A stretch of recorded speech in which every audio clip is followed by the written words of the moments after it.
بچانا ہے اور مسلمانوں کو بچانا بھی ہے۔ اس دن بھٹو صاحب نے قسم اٹھائی تھی کہ میں ان کو چھوڑوں گا نہیں۔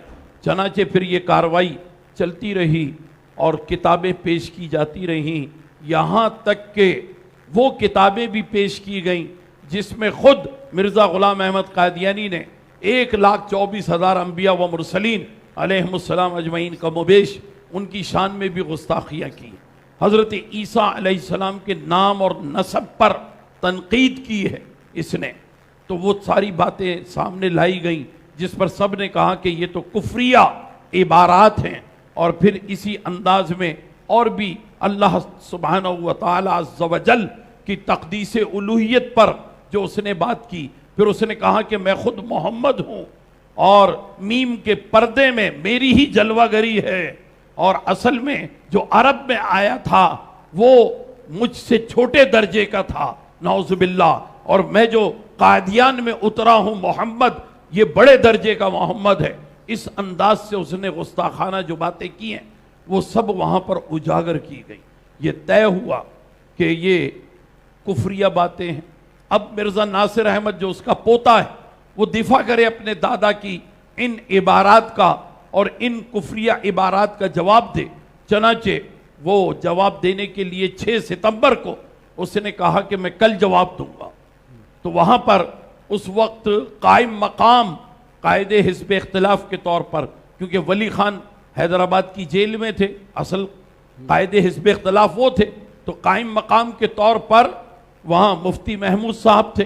تو مفتی محمود صاحب نے کہا کہ بھئی جب یہ بات طے ہو چکی ہے کہ مسلسل اسمبلی کا اجلاس چلے گا اور صرف نماز کا وقفہ ہوا کرے گا یا کھانے کا وقفہ، تو آج ہی جواب دے دیجئے، آپ نے آج کی بات کل پر کیوں رکھی؟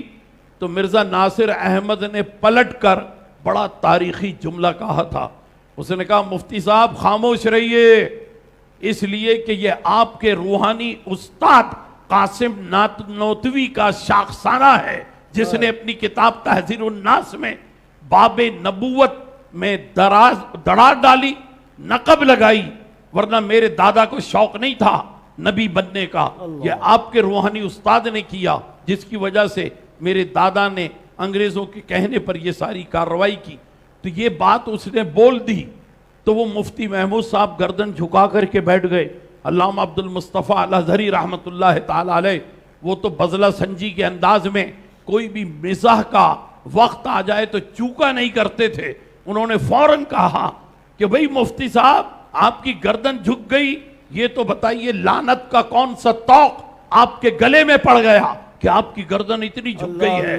تو یہ مفتی محمود کے معاملات تھے، اور ادھر قائد اہل سنت علامہ شاہ احمد نورانی رحمت اللہ تعالی علیہ کہ یہ معاملات تھے کہ جب اسمبلی کا اجلاس 7 ستمبر کی صبح تک کے لیے معرض التوا میں گیا تو پھر اس کے بعد یہ سارے کے سارے اسمبلی میں لوگ جمع ہو گئے تھے، پریس گیلری بھی کھچا کھچ بھری ہوئی تھی، دنیا بھر کے پریس فوٹوگرافر سارے اقوام مغرب، یورپ، امریکہ سب جمع تھے، اور وہاں پر ابھی 7 افراد کا انتظار باقی تھا، کیونکہ اسمبلی کے باہر کوئی مسجد نہیں تھی، اسمبلی کے باہر ایک کیفیٹیریا تھا، کیفیٹیریا کے پاس نائلون کی ایک چٹائی بچھی رہتی تھی، وہ 7 افراد وہیں پر بیٹھے ہوئے تھے۔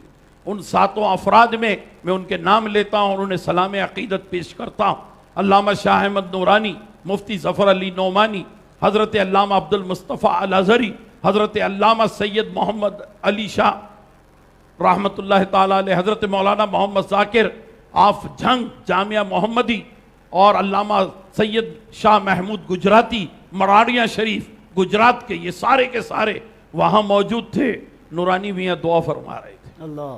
صبح کا وقت تھا، 8 ساڑھے 8 بجے کا، سورج کی کرنیں ان کے چہروں پہ پڑ رہی تھی، ان کی داڑیاں آنسوؤں کے قطروں سے اس طرح چمک رہی تھیں کہ جیسے موتی اللہ تعالیٰ نے ان کی داڑیوں کے اندر پرو دیے ہیں، اور یہ دعا کر رہے تھے کہ اللہ اس مقدمے کو ہم یہاں تک لا سکتے تھے، لے آئے، اب تو اپنے پیارے محبوب علیہ السلام کے ختم نبوت کا کوئی معجزہ ظاہر فرما دے، اور آج مرزا ناصر کی زبان بند ہو جائے، اس کی زبان بولنے کے قابل نہ رہے، وہ گنگ ہو جائے، یہ بات دعا کی گئی، سب نے اس دعا پر آمین کی. ایک لمحے کے لیے ایسا لگا کہ کیفیٹیریا کا وہ علاقہ جو ہے وہ مدینہ مدینہ ہو گیا ہو. اور پھر یہ سب اٹھ کر کے جب اندر پہنچے، نورانی میاں نے تلاوت کی اور مولا یا صلی وسلم نعت پڑھی، اور اس کے بعد کارروائی کا آغاز ہوا. اسپیکر فاروق علی خان تھے. اسپیکر نے اجازت مانگی قائد ایوان سے. قائد ایوان ذوالفقار علی بھٹو نے اجازت دی اور انہوں نے مرزا ناصر احمد کا نام پکارا. مرزا ناصر احمد کھڑے ہوئے، انہوں نے آنکھ یعنی نظر والی اینک لگائی اور پھر لفافہ کھولا، اس کے اندر سے اپنا محضر نامہ جواب دعویٰ کا وہ نکالا، اور پھر اس کے بعد وہ کھڑے ہوئے پڑھنے کے لیے. شیروانی پہنے ہوئے تھے، سر پہ پگڑی باندھے ہوئے تھے. 7 ستمبر کی تاریخ تھی. مکمل پیسفل اور سائلنٹ فل انوائرمنٹ تھا اسمبلی کا. اے سی چل رہے تھے، سارے ایئر کنڈیشن کھلے ہوئے تھے، پورا اسمبلی کا حال چل ہو رہا تھا. ایسے ماحول میں اچانک جب مرزا ناصر احمد نے کہا لیڈیز اینڈ جنٹلمین، تو اس کے سر پر لگا ہوا پنکھا وہ اچانک چل پڑا. اور پنکھے کے 3 ونگ ہوتے ہیں، ہر ونگ پر ایک ایک بڑے کسی پرندے کا پر لیکوڈ بیٹ کے ساتھ، اس کے فضلے کے ساتھ موجود تھا، جو گرا اس کے محضر نامے پر اور خراب ہو گیا. چھیٹیں اس کی شیروانی پر بھی آئیں. اس نے کہا آئی ایم ڈسٹرب، پانی مانگا. کھڑے کھڑے اس نے پانی پیا. وہ کانپ رہا تھا، لرز رہا تھا. ختم نبوت کا معجزہ ظاہر ہو چکا تھا. اس نے اپنا لفافہ کھولا اور اس کے اندر وہ محضر نامہ ڈالا اور پھر سیدھا اسمبلی کے گیٹ سے باہر کی طرف چل پڑا. فاروق علی خان اسپیکر نے 3 آوازیں لگائیں اور اس نے کہا کہ مسٹر ناصر احمد آپ جواب دعویٰ نہیں پیش کریں گے. مسٹر ناصر احمد آپ جواب دعویٰ نہیں پیش کریں گے. مسٹر ناصر احمد آپ جواب دعویٰ پیش نہیں کریں گے. وہ باہر نکل گیا. پھر اس کے بعد فاروق علی خان نے اجازت مانگی قائد ایوان ذوالفقار علی بھٹو صاحب سے کہ آپ کیا کہتے ہیں. انہوں نے کہا آپ اپنی رولنگ دے دیجئے. اور پھر اس کے بعد جو ہے اسپیکر فاروق علی خان جب وہ رولنگ دے رہے تھے تو اس وقت وفاقی وزیر قانون عبدالحفیظ پیرزادہ اپنی جگہ سے اٹھ کر کے اسپیکر کے چیمبر کی پاس آئے. انہوں نے کان میں کچھ کہا اور پھر اسپیکر نے لکھا کہ آج قائدیانیوں کو پاکستان کے آئین کے مطابق اور شرعی طور پر تو یہ پہلے ہی غیر مسلم ہیں، لیکن ان کو غیر مسلم کافر اقلیت قرار دیا جاتا ہے.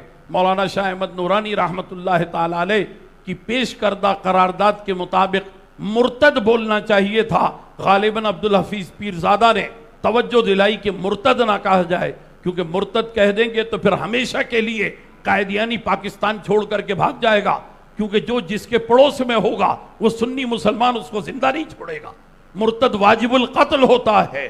اس لیے قائدیانیوں کو بچانے کے لیے یہ ایک بات کی گئی. لیکن ذوالفقار علی بھٹو صاحب نے بڑی جرت کے ساتھ اس فیصلے پر دستخط کیے اور دستخط کرتے ہوئے انہوں نے کہا آج میں اپنی موت کے گویا آرڈر پر، اپنے موت کے ڈیتھ وارنٹ پر دستخط کر رہا ہوں. اور یہی وجہ تھی کہ آج سارے قائدیانی یہی کہتے ہیں کہ ذوالفقار علی بھٹو کو جو پھانسی دی گئی یہ ہماری وجہ سے دی گئی. ہم اسے زندہ نہیں دیکھنا چاہتے تھے تو اس کو پھانسی دے دی گئی. اور عین ممکن ہے کہ قائد اہل سنت مولانا شاہ احمد نورانی رحمت اللہ تعالی علیہ جو کہ اسلام آباد میں اجلاس میں گئے تھے، اپنے ہوٹل میں وہ جب یعنی موت سے ہمکنار ہوئے نزع کے عالم میں، تو یہ ثابت ہو چکا تھا کہ وہ زہر خورانی کی وجہ سے ہوا. تو شاید قائدیانیوں نے اپنی ریشہ دوانیوں کا مظاہرہ کرتے ہوئے قائدیانیت کے تابوت میں آخری کیل ٹھوکنے کی وجہ سے مولانا شاہ احمد نورانی رحمت اللہ تعالی علیہ کو بھی غیر طبعی حالت میں موت سے ہمکنار کیا.